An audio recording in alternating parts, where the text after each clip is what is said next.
नीलांजन समाभासम रविपुत्रम यमाग्रजम छाया मार्तंड संभूतम तम नमामि शनैश्चरम।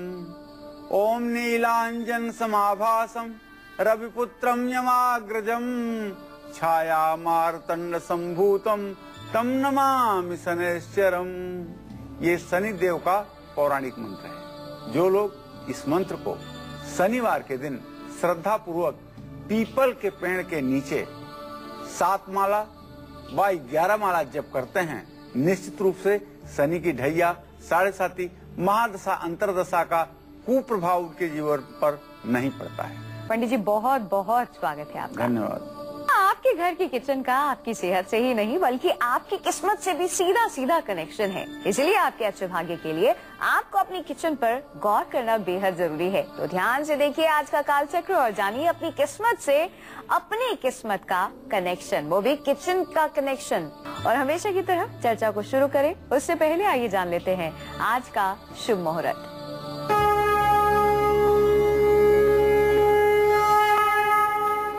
9 नवंबर 2013 दिन शनिवार, कार्तिक शुक्ल पक्ष की छठ तिथि सुबह 6:26 तक थी। इसके बाद इस समय सप्तमी तिथि शुरू हो चुकी है। उत्तराषाढ़ नक्षत्र सायंकाल 4:03 तक रहेगा। राहु काल सुबह 9 बजे से 10:30 बजे तक। आज जो लोग 3 दिनों तक सूर्य षष्ठी व्रत किए हैं, छठ का व्रत किए हैं, उनके लिए पारणा का समय है सुबह 6:26 के बाद। आज त्रिपुष्कर योग है शाम 4:03 तक। मैं अपने दर्शकों को बताना चाहूंगा, त्रिपुष्कर योग वह योग होता है जिसमें एक काम जो भी किया जाएगा वो उसे 3 बार आपको करना पड़ेगा। इसलिए कोई ऐसा काम न करें जो 3 बार होने में नुकसान पहुंचाता है। जैसे विवाह शादी से संबंधित कोई काम इस समय ना करें, नहीं तो उस काम को 3 बार करना पड़ेगा। सर्वार्थ सिद्ध योग आज सायंकाल 4:03 से शुरू होगा। आज रत्न धारण करने का और गृह प्रवेश करने का भी शुभ मुहूर्त है। हम सभी जानते हैं कि घर में रसोई को माता अन्नपूर्णा का द्वार माना गया है, लेकिन क्या आप जानते हैं कि जो आपकी किचन है उसका डायरेक्ट कनेक्शन आपकी किस्मत से होता है। लेकिन कैसे और कौन सी ऐसी खास बातें हैं जो किचन से जुड़ी हुई हैं जिनका ध्यान रखना हमारे लिए बेहद जरूरी है। आइए ये भी जानते हैं पंडित जी से।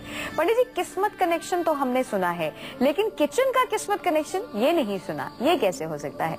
व्यवस्था एक ऐसी चीज है जो मनुष्य के जीवन पर तत्काल प्रभाव डालती है। व्यवस्था का मतलब है व्यवस्थित जीवन से। यदि आपका जीवन प्रकृति के अनुकूल व्यवस्थित है तो आप अपने जीवन के हर क्षेत्र में सफलता प्राप्त करेंगे। लेकिन यदि आप अव्यवस्थित जीवन जीते हैं तो आपका जीवन काफी कठिन हो जाएगा और भाग्य आपको आपका साथ नहीं देगी। ऐसे में रसोई, जहाँ से भोजन बनता है और जिससे पूरे परिवार को ऊर्जा मिलती है, ऐसा स्थान है रसोई।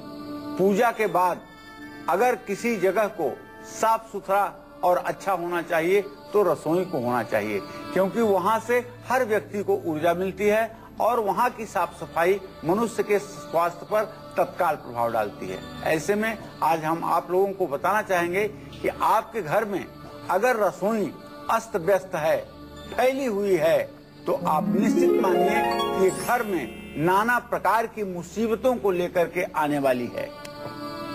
रसोई से आपको शक्ति मिलती है और अगर रसोई घर जहां आपका भोजन बनता है अगर वो ठीक नहीं है तो घर में सकारात्मक ऊर्जा की हर समय कमी बनी रहती है। वैसे अगर हमारे शास्त्रों की बात करें तो शास्त्रों में रसोई का विधान हर समय पूर्व और दक्षिण के कोने में, साउथ ईस्ट अर्थात अग्नि कोण में ही रसोई का स्थान शास्त्रों के आधार पर माना गया है। और पूरब की तरफ मुंह करके भोजन बनाना चाहिए और रसोई घर के ईशान कोण में पूर्व उत्तर के कोने में पानी सिंक होना चाहिए जिससे बर्तन धोए जाएं। ये सारी व्यवस्था यदि परिपूर्ण है तो जीवन अच्छा रहेगा।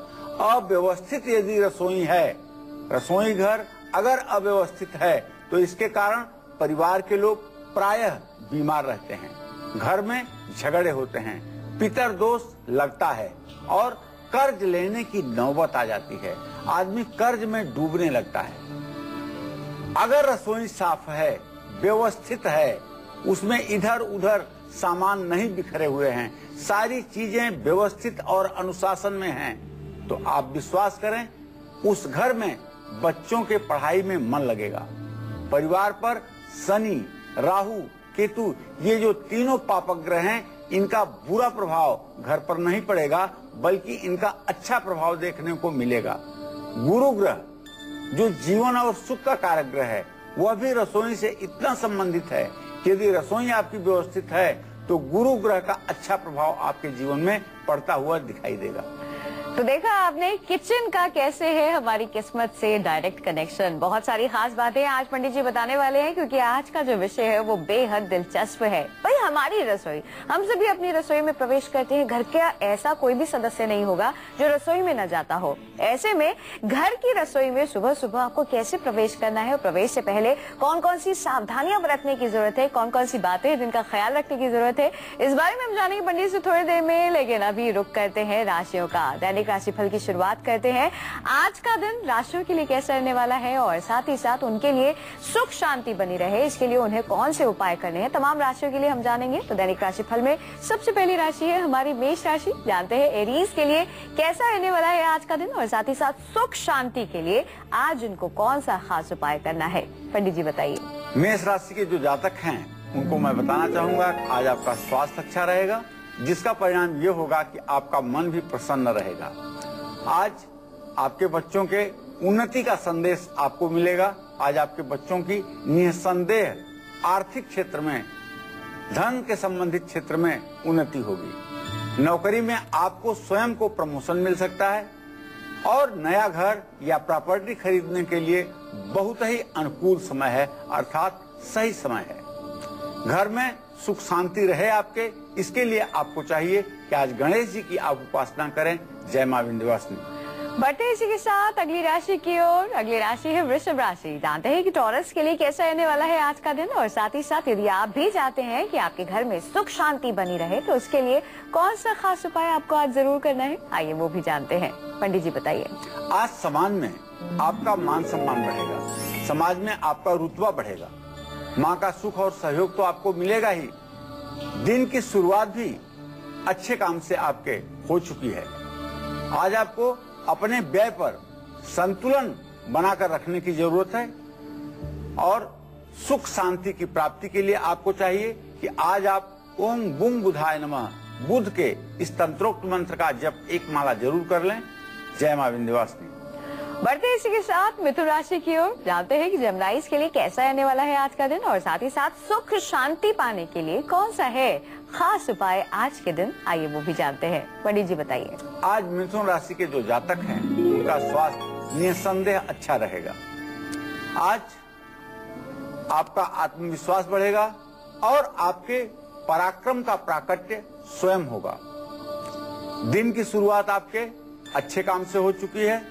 यदि आप किसी तरह की प्रतियोगी परीक्षा में भाग ले रहे हैं तो निश्चित रूप से आपको सफलता मिलेगी।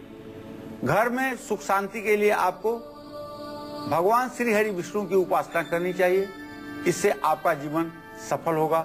जय मां विंध्यवासिनी।